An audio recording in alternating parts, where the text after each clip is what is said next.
Okay, so in this video, we'll be going over a deck profile for a wizard deck list using the new cards from set 3, focusing on Lucifer. And then for those of you that don't know, the wizard actually got an errata text, so it still untaps at the beginning of your, instead of at the end of your turn, it untaps on your opponent's turn as well as one of your resources, so you always have 2 resources to use on your opponent's turn, which is what this deck will be taking advantage of.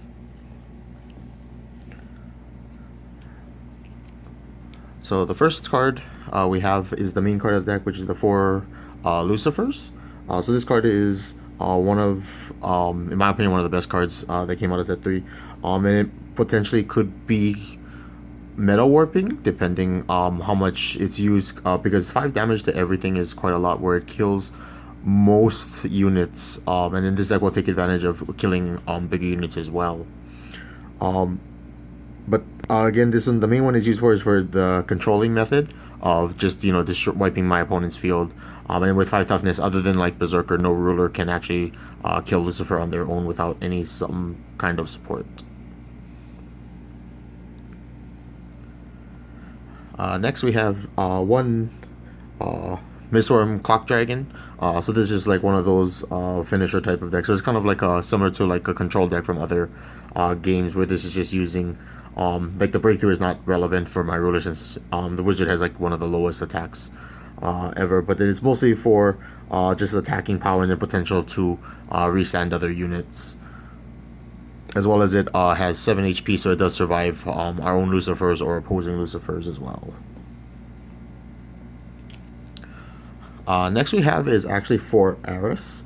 So this card, if you're like playing Volnar, this is probably going to be a very important card, because of the ability to to prevent damage from effects. So essentially like Lucifer. So if we actually have this out and then we play a Lucifer, our own cards won't get destroyed. And if Lucifer used its owl or enhancement for owl or for Reagan Leaf, you won't have to use up the charge, because none of the damage will be able to prevent it from its because your units will ignore effect damage. This card is also a defender and a double attacker, and then we'll be using the return for Valhalla, which is the DR2 when you play it from our hand, since we're not really going to be Genesising summoning this card, but then this will allow us to take some of the different targets out of our damage, and then we'll be able to play those touchdowns. Next we have for the counter slots are fairly flexible in this deck. Right now I'm playing one of each of these because of the owl traits they were using. So none of our owls are counters. So for Hades, if we use his counter, if we play him to bring back a unit for defense purposes, they won't necessarily be in the graveyard. So the dragon will be able to take them out of the damage as well if we need to. And then both of these are owls, so if you need to, you can also enhance them over a Lucifer. Next we have 2 Sonic Voltage. So this card's okay. It's nice when you can randomly get special summoned from its counter ability, and you can Lucifer over it, and then wipe the board that way as well. But you could maybe max this out at 4 if you don't play like these 2, but I think 2 is more than enough, because sometimes your boards like you don't want to summon it and then like summon a Lucifer with something else, and then you end up wiping it anyway and it feels like a waste.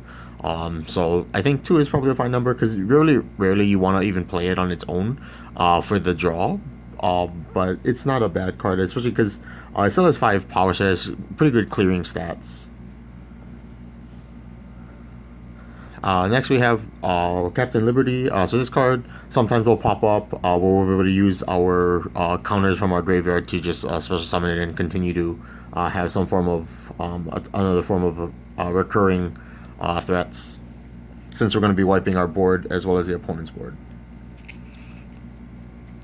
And that's actually the only 3 level 2s we're running. The rest are all like level 1s and lower. So the deck is pretty cheap cost-wise to physically play cards. Even if you play like the 3 cost cards, it's actually pretty easy, because even though you tap out with the wizard, because you untap the 2 on your opponent's turn. If you choose not to use like any like abilities, you'll still have the 2 that will untap along with the 1 you tapped on your opponent's turn, so you'll be able to have like full access to your resources again.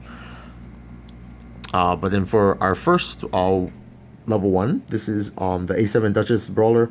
This one is actually a very important card because it is both a warrior as well as a Reagan Leaf. So being a Reagan Leaf means that you can enhance this with Lucifer, and then being a warrior, you can actually bring in a level 1 warrior. You can actually bring it out with Aras, and it does have a touchdown ability of when it comes into play, you just deal 1 damage to your opponent. So it also has 5 clearing power, so it's actually pretty powerful to just clear away a block or a defender in the middle slot, and as well as deal a damage to your opponent in the process. It is a little weak because it is only 1 toughness, or 1 HP.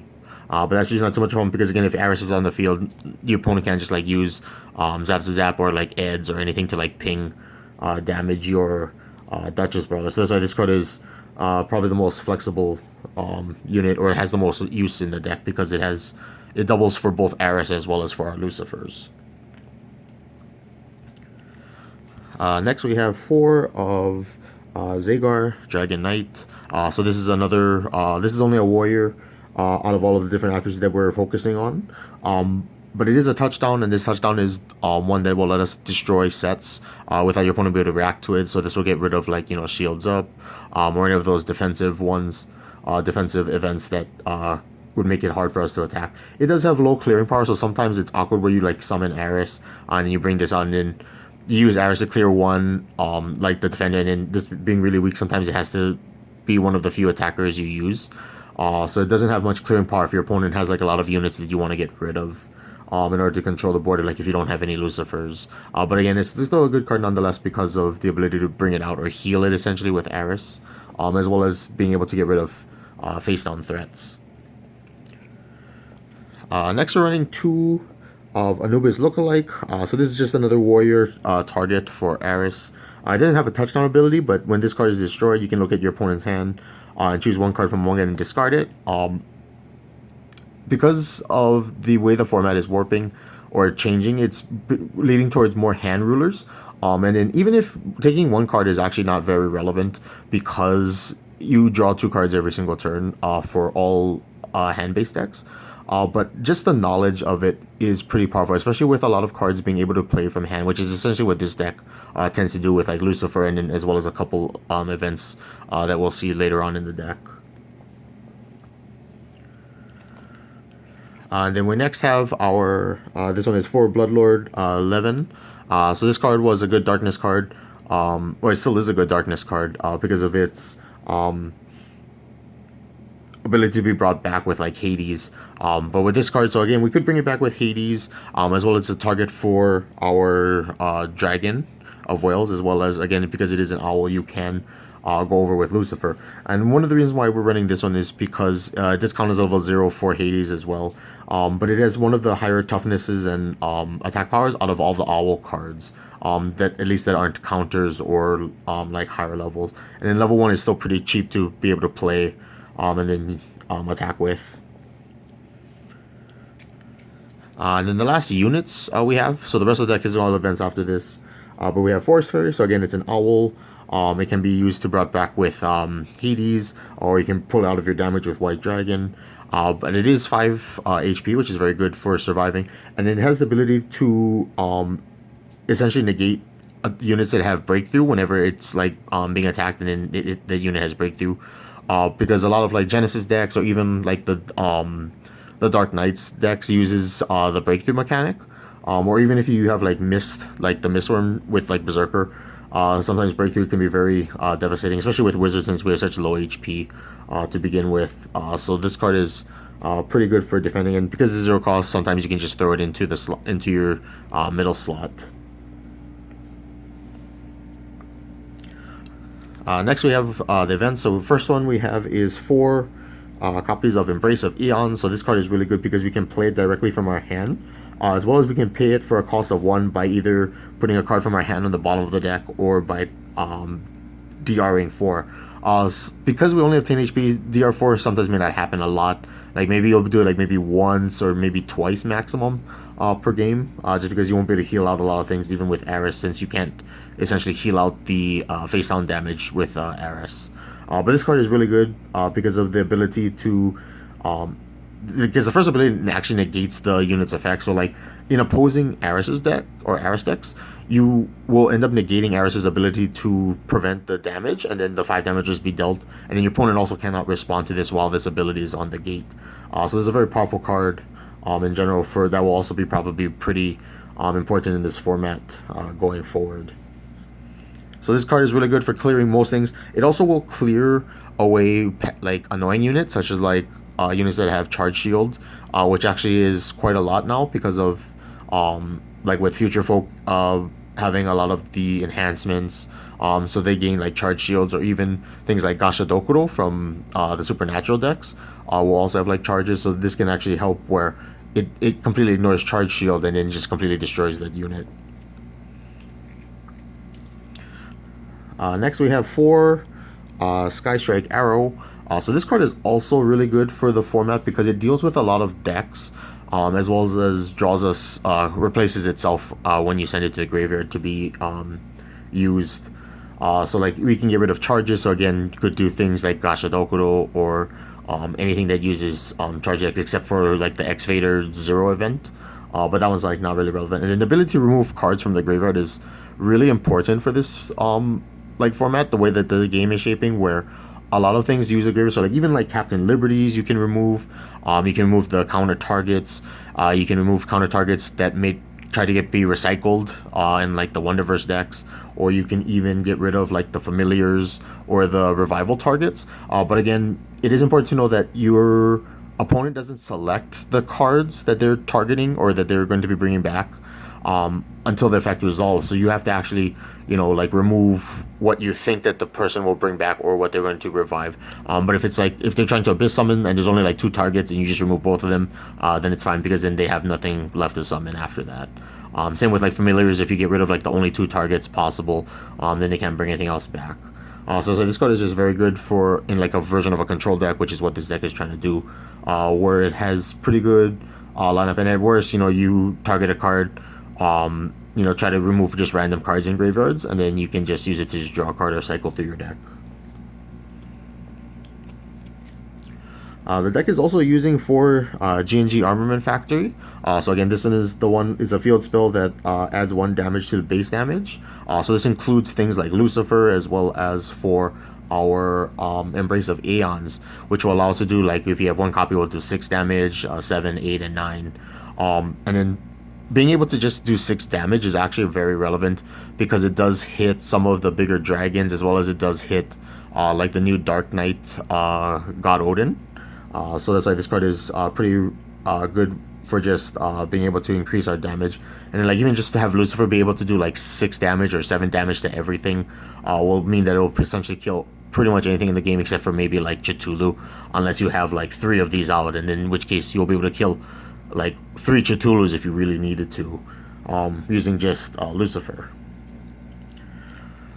The last 6 cards are like flex slots, so this will depend on how the format like changes, like what kind of decks you think you're going to be facing. So like this card we have 3 copies of Soulgrinder Hex. So this is an instant action that we can negate 1 ability of an enemy unit, and then that unit loses all abilities until the end of this at the start of the next turn. So like the biggest thing that this can hit would be cards like God Odin for the Dark Knights. So because when Odin comes in, he tries to summon a Dark Knight, you negate that ability, but then you also negate his ability to have Deadly, which means that like his one power God Odin can't even kill anything, because it only has 1 attack point and it no longer has a deadly ability. This can also be useful for stopping other abilities of like touchdown abilities, especially because or interplay abilities, because of how much hand decks are probably going to be popping up in the format. So this one you could do a little bit more, or maybe even less. But by having these flex slots, or like these cards that may not be like super useful all the time, it's actually fine, because of like cards like Lucifer and Aeons. When you want to make them cheaper, you can always put like 1 copy of this underneath on the bottom of your deck to make that card cheaper, because maybe you feel like in this matchup you're not going to use this effect at all, or if you feel like it's just a waste to try to like set in and wait for your opponent to do something, especially if you like know the matchup that you're going to, especially if you play like best 2 out of 3. This card can be really good. The last we carve is 3 Parzivals. So this is an instant action that can be played from our hand. So this one essentially is to protect 1 unit until the end of turn, and then that chosen unit cannot be destroyed by anything other than damage. And it means it also can't be, even has in the reminder text that it can't be destroyed by cards like Deadly Ability, which is like what the Dark Knights do. So it means this kind of protects you from cards that have like just instant destroy effects. And then because it is a 0 cost, it is an instant action, you can't play it from your hand. Essentially, it's a hand trap that you can play at any time if your opponent tries to, destroy your cards outside of damage, to try to like maybe clear out your board first before they start attacking. So this card is really good as a defense card. And again, same thing like the Soulgrinder, you can also use it like to pitch it for cards like Aeon or Lucifer. If you feel like you're not going to use this in the matchup, especially like if you were to play like a mirror match with this kind of deck, you may not end up using this card at all. So like putting on the bottom, you won't feel bad about it, or even like drawing it, because again, when you have like those extra cards that you don't really need, it doesn't feel bad to put them on the bottom, because it doesn't feel like you're actually losing like the amount of options that you would normally have. But then again, these are the 2 slot are the main ones that you could probably change around. Again, depending on what other decks you think you might be facing going forward. Okay. So with that, thanks for watching. And then I will, if you wanna, the deck list will be in the description below if you want. And then again, if there's other types of decks that you want to see, I'm still working on deck lists for like a whole variety of different decks. Just because the set has opened up so many different archetypes, as well as deck builds, that I haven't been able to get to all of them yet. But thank you for watching, and then I will see you guys in the next one.